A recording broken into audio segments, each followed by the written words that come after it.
নমস্কার বন্ধুরা, আশিস কুকুকে সবাইকে স্বাগত। বন্ধুরা, আজকে আমি মিষ্টি কুমড়োর একটা দারুণ নিরামিষ রেসিপি তোমাদের সাথে শেয়ার করব। ভীষণ সুস্বাদু হবে খেতে। আর এখানে কিন্তু এই মিষ্টি কুমড়োর কোনো মশলা লাগবে না, শুধু 5 ফোড়ন দিয়ে আজকে এই মিষ্টি কুমড়ো রেসিপিটা তোমাদের সাথে শেয়ার করব। তোমরা পুরো ভিডিওটা দেখো, আশা করি তোমাদের ভীষণ ভালো লাগবে। দেখো, এখানে আমি কিন্তু মিষ্টি কুমড়ো নিয়েছি হাফ কিলো। এবার এই মিষ্টি কুমড়োটা দেখো ভালো করে কেটে ধুয়ে একটা প্লেটে নিয়ে নিয়েছি, আর বেশ একটু মোটা মোটা করেই কেটেছি। আর এই যে তোমাদের দেখাচ্ছে 1 চামচ নিয়েছি 5 ফোড়ন। এই 5 ফোড়ন দিয়ে কিন্তু আজকে এই মিষ্টি কুমড়োটা রান্না করব। খেতে কিন্তু ভীষণ সুস্বাদু হবে। এটা লুচি, পরোটা, ভাতের সাথে খেতেও কিন্তু খুবই ভালো লাগবে। তাহলে চলো এবার রান্নাটা শুরু করে দিই। এখানে একটা কড়াই বসিয়ে দিলাম গ্যাস ধরিয়ে, তাতে কিছুটা সর্ষের তেল দিলাম। এটা কিন্তু সর্ষের তেলে রান্না করব। সর্ষের তেল কিন্তু রান্না করলে বেশি টেস্ট হবে। এবার তেলটা ভালো করে আগে গরম করে নিচ্ছি। গ্যাসের হিটটা কিন্তু মিডিয়ামে রেখেছি। মিডিয়ামে রেখে এবার তেলটা যেই গরম হয়ে গেছে, তখন তেলের মধ্যে কেটে রাখা কুমড়ো দিয়ে দিলাম। আর এখানে আমি কুমড়োর সাথে আরও 2টো আলু কেটে রেখেছি। সেই 2টো মিডিয়াম সাইজে আলু নিয়েছিলাম। আলুগুলো কিন্তু একটু বড় বড় করেই কেটেছি। কেটে আলু আর কুমড়ো নাড়াচাড়া করে ভালো করে ভেজে নেব। গ্যাসের হিটটা কিন্তু মিডিয়ামে থাকবে। মিডিয়ামে রেখেই ভালো করে নাড়াচাড়া করে ভেজে নিতে হবে। এখন কিন্তু কোনো লবণ হলুদ দেবো না। ভাজার সময় যদি লবণ দেওয়া যায় কুমড়োগুলো, তাহলে একদম ঘেটে যায় রান্না করার পর। তার জন্য লবণ ছাড়াই কিন্তু কুমড়ো আর আলু ভালো করে ভেজে নিচ্ছি।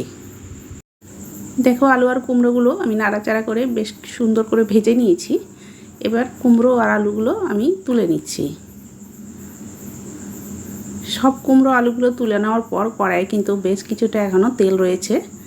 ওই তেলেই কিন্তু বাকি রান্নাটা আমার হয়ে যাবে। এবার ওই তেলের মধ্যে একটা দিয়ে দিলাম শুকনো লঙ্কা, একটা এলাচ, একটু দারচিনি, একটা তেজপাতা 2 টুকরো করে দিয়ে দিলাম। আর 1 চামচ 5 ফোড়ন সেটা দিলাম। আর অল্প একটু সামান্য হিং দিয়ে দিলাম। দিয়ে এই ফোড়নগুলো আগে একটু নাড়াচাড়া করে নিচ্ছি। হিংটা দিলে বন্ধুরা দারুণ টেস্ট হবে। আর এখানে 1 চামচ আদা আমি গ্রেট করে নিয়েছি, সেটা দিলাম। আর একটা টমেটো ছোট ছোট করে কেটে নিয়েছি, সেই টমেটোটা দিয়ে দিলাম।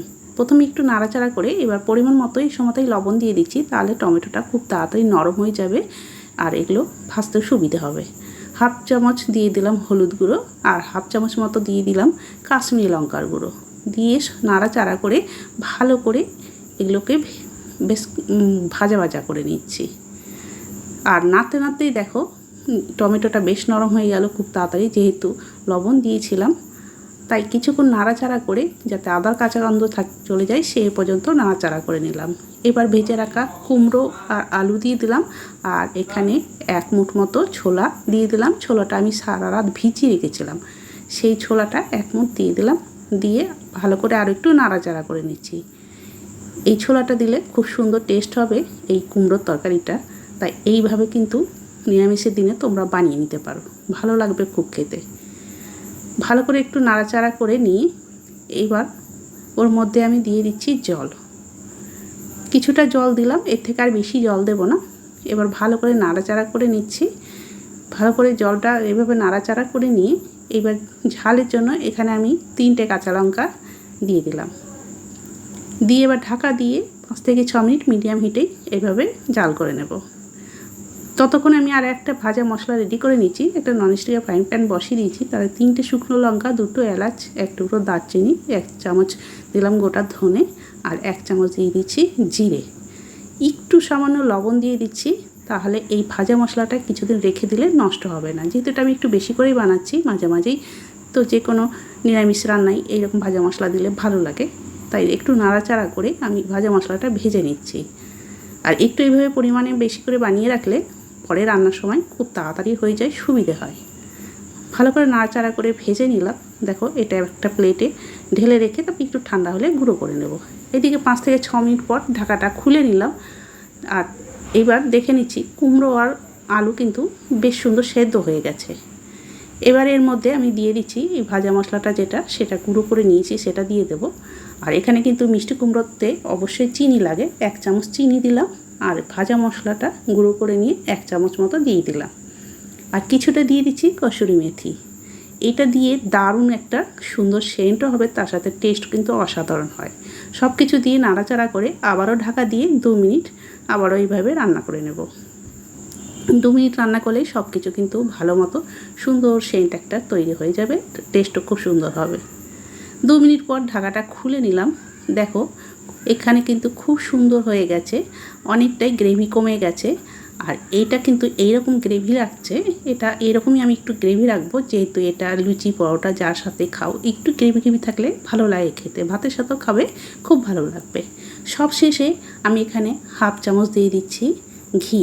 যে কোনো নিরামিষ রান্নায় ঘি দেবে, স্বাদ কিন্তু অসাধারণ লাগবে। ঘিটা দেওয়ার পর আবারও ভালো করে মিশিয়ে নিচ্ছি। আর দেখতেই পাচ্ছ আস্তে আস্তে কিন্তু বেশ ঘন হতে শুরু করেছে, মাখো মাখো তৈরি হয়ে যাচ্ছে।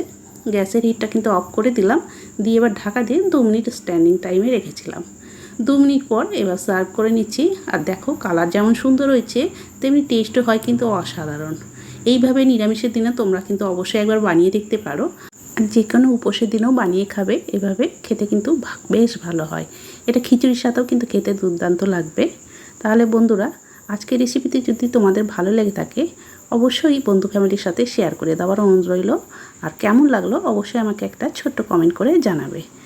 আর যদি কেউ নতুন বন্ধু হয়ে থাকো অবশ্যই চ্যানেলটিকে সাবস্ক্রাইব করে পাশে থাকার অনুরোধ রইল। তাহলে বন্ধুরা, আজকের মতো আমি এখানেই শেষ করছি। আবার একটা নতুন রেসিপি নিয়ে চলে আসবো। সবাই ভালো থেকো, সুস্থ থেকো।